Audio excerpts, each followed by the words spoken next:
चीज़ बहुत अच्छी है आपके साथ में जो हुई, काफ़ी कम ब्यूरोक्रेट्स को अपॉर्चुनिटी मिलती है कि कमिश्नर और कलेक्टर दोनों पोजीशन एक साथ संभाले एक ही समय पे एक ही सिटी में। सो थोड़ा हम जानना चाहेंगे फॉर आवर नॉलेज अंडरस्टैंडिंग या what ever you can highlight, ये दोनों पोस्ट में अथॉरिटीज़ में डिफरेंस क्या होता है, रूल्स रेगुलेशन या जुरिस्डिक्शन में क्या फ़र्क होता है, और कोई चीज़ें कॉन्फ्लिक्ट वाली है जो एक दूसरे से ओवरलैप होती है, या इज इट क्लियरली डिफाइंड, या इस पे आपके व्यूज़ हम जानना चाहेंगे। कमिश्नर जो है पोस्ट, सिटी कमिश्नर, वो बहुत ही पावरफुल पोस्ट है। कलेक्टर इतनी पावरफुल नहीं बट अथॉरिटेटिव पोस्ट है। कमिश्नर जो होता है वो बड़ा विजिबल होता है, क्योंकि सिटी के लोग, एरिया इतना रेडियली छोटा होता है सिटी का कि लोगों को पता होता है कमिश्नर कौन है। कलेक्टर इतना विजिबल नहीं होता। कमिश्नर जो होता है उसका डे टू डे टास्क होता है, उसको पानी भी सॉल्व करना है, उसको लाइट भी देनी है, उसको रोड भी देनी है, उसको ये सारे काम देने। कलेक्टर लेड बैक है, वो देता नहीं, वो सिर्फ अप्रूव करता है। काम करने की एजेंसी कोई और होती है। सो कमिश्नर का काम मुझे हमेशा अच्छा लगा है। अभी तक मेरा जो 7 मंथ्स का स्टिंट रहा है एज अकोला म्युनिसिपल कमिश्नर, मैंने बहुत इन्जॉय करा, क्योंकि इतना बड़ा लर्निंग था कि हम छोटे से छोटा काम कमिश्नर को परेशान कर सकता है, बट कलेक्टर को एज सच कभी परेशानी नहीं आती। मुझे याद है लास्ट ईयर कमिश्नर के स्टिंट में फ्लड आया था, तो मैं रात के 11 बजे से सुबह के 4 बजे तक सो नहीं पाई थी। मुझे ऐसा नहीं लगता, होपफुली कलेक्टर में ऐसा हो पाएगा कि मेरी नींद खराब होगी, बट कमिश्नर में लोग कमिश्नर को फ़ोन करते हैं, कलेक्टर को यूजुअली फ़ोन नहीं करते, क्योंकि उनको लगता है कि कलेक्टर कहाँ ही आएगा। बट ऐसा भी इमेज मैं चेंज करना चाहती हूँ, मुझे दिखाना है लोगों को कि कलेक्टर भी कहीं भी आ सकता है। But yes, commissioner is more active post than a collector, though authority with collector is more. Again, power distribution बड़ा separate है। तो कमिश्नर का जो jurisdiction है बिल्कुल क्लियर jurisdiction है, उसमें कलेक्टर अंदर नहीं आ सकता। कलेक्टर का jurisdiction बिल्कुल क्लियर है, उसमें कमिश्नर नहीं आ सकता। उसके अलावा कमिश्नर के साथ सबसे बड़ी प्रॉब्लम फॉर स्मॉलर सिटीज़ रहती है फंड की। तो फंड डिस्पर्सल जो है वो ज़्यादातर कलेक्टर की डीपीसी के कमेटी के थ्रू होता है। तो ये डिफरेंस है कि फंडिंग हम देते हैं, but commissioner again I would say it's more powerful post than collector. Right, thank you madam, thank you, that is very helpful. और एक चीज़, जब एक अथॉरिटी पे पर्सन आ जाता है तो 2 चीज़ें होती है। एक तो आपके पास में एक बेसिक रिस्पॉन्सिबिलिटीज होती है जो तो आपको वैसे भी करनी है फुलफिल, और दूसरी होती है कुछ ऐसी चीज़ें जो होती है जो आपके अथॉरिटी में आती है, किया तो भी चलेगा, नहीं किया तो भी चलेगा। These are all desired things. तो ये सेकंड, पहला पार्ट तो आप अच्छे से कर ही लेंगे। सेकंड पार्ट के बारे में आपका क्या व्यू है, and what is your vision, what you would like to do for the desired which you can do? Yes, so the first part of your question deals with the routine work. So routine work क्या है, मेरे पास file आई और वो मैंने timely dispose of कर दी, तो that is routine work. मैंने अपने लेवल पे कोई पेंडेंसी नहीं छोड़ी। उसके अलावा नॉन रूटीन वर्क होते हैं जो इंटरेस्ट के हैं मेरे, and that depends on the description of an officer कि वो करना चाहता है कि नहीं करना चाहता। उसके लिए मैं स्पेशली फोकस करती हूँ कि दिन में जब अपना काम करूँ तो at least 20 to 30% of the time अपना नॉन रूटीन वर्क में दूँ, कि मैं सोचूँ कि मुझे क्या करना है। उसके लिए कभी भी आप मेरे ऑफिस में आएंगे, आप देखेंगे एक वाइट बोर्ड है, उसमें मैं लिख के रखती हूँ मुझे क्या क्या काम करना है। तो those are all non routine works that are my interest areas, तो वो उसके लिए मैं फिर टाइम अलॉट करती हूँ। Okay, okay, I just put it in a different way. अब कैसे कलेक्टर का एक टेन्योर होता है, कलेक्टर आते हैं जाते हैं, एंड यू ऑल्सो नो आपके ऑफिस में बोर्ड पे बहुत सारे नाम लिखे हैं, लोग आते हैं अपना टेन्योर खत्म करके चले जाते हैं। yes. आप क्या ऐसा कर सकती है या करना चाहती है कि 10-15 साल के बाद में भी अकोला में लोग किसी एक स्पेसिफिक चीज के लिए सिर्फ आपका नाम याद रखें? नहीं, एक तो मुझे अपना नाम याद करने में कोई इंटरेस्ट नहीं है। As a collector, forget about name, as a collector in this tenure, आप ऐसा क्या डिफरेंट करना चाहती है या कर सकती है, या कुछ विजन ऐसा है आपका ऐसा कुछ जिससे लोग याद करें आने वाले 10-15 साल के बाद भी? नहीं, बहुत बड़ा ऐसे याद करने के लिए कोई विजन नहीं है मेरा। बस ये है कि मेरा स्पेशल इंटरेस्ट रहता है एनवायरनमेंट में, वाटर एंड सैनिटेशन में, एंड एनिमल्स में। तो इन सब एरियाज़ में मैं काम करना चाहती हूँ ज़्यादा इंटरेस्ट से। बाकी एरियाज़ मेरे कोर नहीं है, बट इन एरिया में environment, animal and water and sanitation, मतलब क्लिनलीनेस में इंक्रोचमेंट भी आता है। तो मुझे मन है कि कभी मेरे पास चांस मिले और मेरे पास टीम अच्छी हो तो मैं सब इलीगल तोड़ के जाऊँ। हाँ, एग्जैक्टली।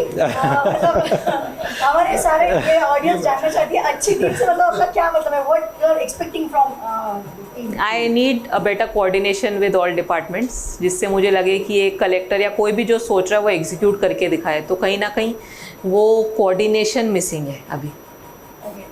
दो otherwise team is good, but then also for implementing this big task of encroachment removal we need a very solid support as a team, वो missing है। Definitely. आप इन्वायरमेंट की बात करें तो so I want to ask Sharad sir कि environment के बारे में, जैसे मैम ने बोला कि एक अच्छी टीम डेवलप होनी चाहिए या कोऑर्डिनेशन अच्छा होना चाहिए। अकोला की इन्वायरमेंट जैसे सबसे ज़्यादा हाई टेम्परेचर अपनी सिटी का रहता है, सो क्या हम इसमें अच्छा कर सकते हैं कि सिटी का टेम्परेचर कंट्रोल कर सकें? नक्कीच त्याच्यासाठी आधीच मीटिंग झालेल्या होत्या मॅडमसोबत आणि त्यांनी सांगितल्याप्रमाणे इन्व्हायरमेंट हा त्यांच्या आवडीचा विषय हा सुरुवातीला त्यांच्या पहिल्या भेटीतच लक्षात आलेला होता. पण एवढ्या कामाच्या स्ट्रेसमध्ये त्यांनी कधीच असं हे नाही झालं की त्यांनी वेळ नाही दिला त्याच्यासाठी आणि पर्सनली सगळीकडे लक्ष घालून त्यांनी हे केलेलं आहे.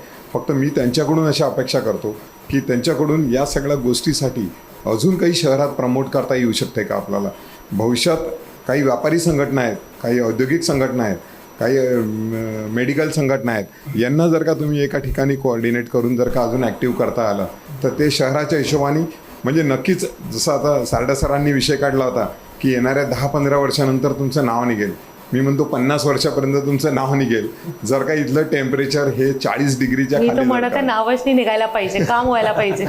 म्हणजे टेम्परेचरसाठी आम्ही ऑक्सिजन फ्री की आम्हाला ऑक्सिजन सिलेंडरची आवश्यकता नाही पडली याच्यासाठी नक्कीच नाव काढू आम्ही तुमचं की इन्व्हायरमेंटसाठी. आणि एक अजून त्याचा उपप्रश्न थोडासा सांगतो की जसं आपण आता सोबतच काम करतो आहे त्याच्या आता प्लास्टर ऑफ पॅरिसवर याच्यावर बंदी आलेली आहे. योगायोगाने प्लास्टर ऑफ पॅरिस आणि त्याच्यावर आजपासून बंदी लागू झालेली आहे.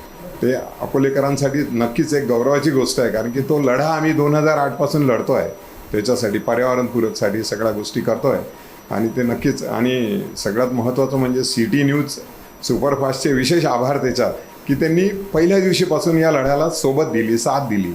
तर हा लढा पुढे न्यायसाठी अजून काय प्रयत्न तुमच्याकडून असतील किंवा त्याच्यात काय नागरिकांकडून मदत असेल? थँक्यू. त्याबद्दल मला बस एकच सांगायचं रिगार्डिंग प्लास्टर ऑफ पॅलेस. थोडासा व्ह्यू माझा वेगळा आहे. मला वाटते लोकांना अवेअरनेस ऑलरेडी आहे, पण ते अवेअर होऊन पण जसं आम्हाला पाहिजे काम करायच्या प्लास्टर ऑफ पॅरिस सोडून तुम्हाला मातीची जे आहे मूर्ती ते करायची, ते जाणून बुजून इम्प्लिमेंट नाही करत. तो त्याच्यासाठी एकच आहे, कॅरेट अँड स्टिक पॉलिसी. जर समजा ते ऐकत नाही तो ॲक्शन घ्यायला पाहिजे. तो that is the only solution. जर समजा ॲक्शन नाही, त्यांना सॉफ्ट स्किल्समधून आम्ही त्यांना अवेअरनेस इन्फॉर्मेशन दिली, त्याच्याशी काय आता सध्या सोल्युशन निघणार नाही. जोपर्यंत आम्ही त्यांच्यावर दंडात्मक कारवाई नाही करणार तोपर्यंत सिच्युएशन नाही सुधारणार. तो आम्ही दंडात्मक कारवाईच करू. मैडम इसमें थोड़ा अगर और आप हाईलाइट करें तो लोग जल्दी समझ में आ जाएगा कि जैसे अभी प्लास्टिक बंदी पे भी अभी रिसेंट चालू हुआ है. महानगर पालिका क्षेत्र में तो शायद डायरेक्ट आपके जुरिस्डिक्शन में नहीं आएगा, बट और भी उसके आगे की काफ़ी सारी एरियाज है जहां आपको कंट्रोल करना है. तो क्या मेजर्स आपने प्लान किए हैं, किस तरह की एक्शंस होने वाली है? क्या आप कुछ बताना चाहती है ताकि लोग अभी से समझ जाए या आपको सपोर्ट करें? नहीं, I would just like to give a warning to everyone कि जो MIDC एरियाज़ में भी चला रहे हैं बिजनेस, जो अपना स्टॉक करके रख रहे हैं माल, वो स्पेशली कॉशियस हो जाएं क्योंकि अपने पास एक टीम है जो हम अपने अच्छे तरह से यूज़ करेंगे और उसको स्प्रेड आउट करेंगे जिससे वो हर एक जगह में रीच करके ऐसे सारा माल जब्त करे और इंश्योर करे कि उसके ऊपर पीनल प्रोविजंस लगाए जाए. तो बस मुझे इतना ही कहना है. मैडम कुछ चीज़ें हैं जो मतलब बेसिक डेवलपमेंट वर्क जो लगता है सिटी में वो कई जगह अटक जाता है. तो इसमें आप कहाँ हेल्प कर सकती हो? जैसे एग्जांपल के लिए अगर आप देखो तो एक बहुत अच्छा और एटलीस्ट बड़ा मल्टी स्पेशलिटी हॉस्पिटल बिल्डिंग तो यहाँ बन गई, हाँ, बट वो चालू नहीं हो रही है. और सबसे मतलब खराब चीज़ जो ध्यान में आती है, इवन कोविड के समय भी हाँ, अकोला में वहाँ के इवन वेंटिलेटर्स भी पैक बॉक्स में से ओपन नहीं कर पाए हम लोग. हाँ, तो ऐसी चीजों में, या फिर सांस्कृतिक भवन का काम काफी दिनों से रुका है, हाँ, एयरपोर्ट तो पता नहीं क्यों रुका है और कहाँ रुका है. हाँ. तो इन चीजों में there could be challenges, but आप क्या कंट्रीब्यूट कर सकती है ताकि ये चीजें जल्दी ओपन हो जाए, या what is in your authority? As a collector I have a major role in coordination and ensuring कि मेरे लेवल से नहीं ऊपर लेवल तक जो इन्फॉर्मेशन है वो ढंग से रीच हो जाए कि हमारे एक्चुअल सिचुएशन क्या है डिस्ट्रिक्ट में. समटाइम्स जो बड़े डिसीजन है they require a political approach and angle, तो उसके वजह से कहीं ना कहीं थोड़ा सा डिले हो जाता है. कुछ इंटरेस्ट किसी के फेवर में ना हो तो वो डिसीजंस नहीं हो पाते. तो एक एक करके जो आपने 4 इश्यूज़ रेस करे उस पर बोलूँगी. जैसे multi speciality super speciality hospital है, वो बिल्डिंग बहुत टाइम से CPWD की तरफ से बन के खड़ी है, तो अगर यूज़ में नहीं आएगी तो ऑब्वियसली बिल्डिंग भी ख़राब होगी। तो हमने अपने लेवल से बार बार मैंने जीएमसी के थ्रू भी पूछा कि किस लेवल पे आया, तो उन्होंने बोला है कि हमने अब सब कुछ टेंडर कर दिया है, फाइनल अप्रूवल इज़ पेंडिंग। तो वो हमने स्टेट की तरफ भेज दिया है। तो उसका फॉलोअप मैंने क्या लिया कि मैंने भी अपने थ्रू स्टेट को भेजा, बार बार बोला भी कि उसको अप्रूवल कर दिया जाए। उसके उधर क्यों पेंडिंग है उसका क्वेश्चन मार्क है, वो मुझे भी आइडिया नहीं है। उसके बाद जीएमसी के वेंटिलेटर्स, ये इशू मैंने भी देखा था कि सुना था, तब I was not collector, I was commissioner की 30 वेंटिलेटर्स आए, उनमें से 25-26 दे वर नॉट फंक्शनल। तो उसकी चेकिंग कराई गई। गवर्नमेंट में क्या होता है, सबसे बड़ी प्रॉब्लम है कि रिस्पॉन्सिबिलिटी एक जने पे फिक्स नहीं होती, मल्टीपल लोग होते हैं, तो अकाउंटेबिलिटी किसके ऊपर आए समझ नहीं आता। तो कॉमन हो जाता है कि किसकी गलती है, तो समझ नहीं आता कि इनकी गलती है कि उनकी गलती है, उस वजह से सब बच जाते हैं।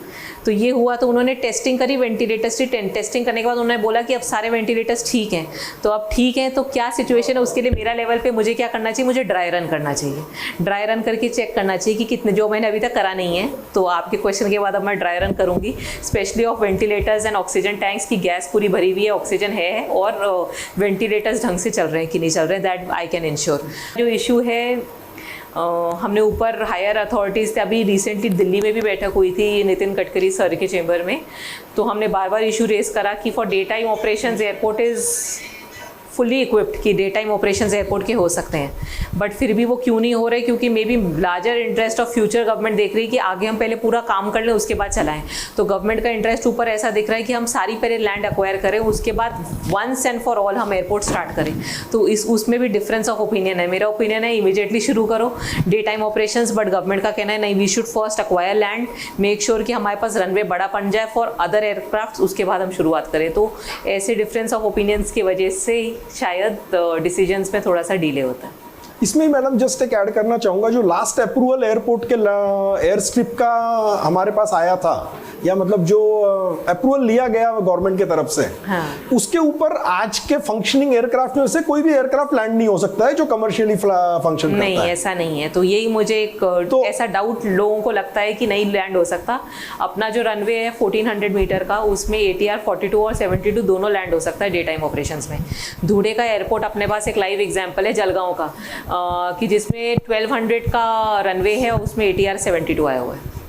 तो हम लोग कहीं पर भी कमी नहीं है डे टाइम ऑपरेशंस के लिए। बाय चांस वेदर ख़राब हो तब नहीं आ सकता, बट फिर भी इसमें मे बी फ्यूचरिस्टिक प्लान में ऐसा है कि पहले हम लैंड एक्वायर करें फिर स्टार्ट करें। सो यू मीन टू से लैंड एक्वायर होने के बाद में फिर से रनवे की स्ट्रिप का अप्रूवल अलग से लिया जाएगा।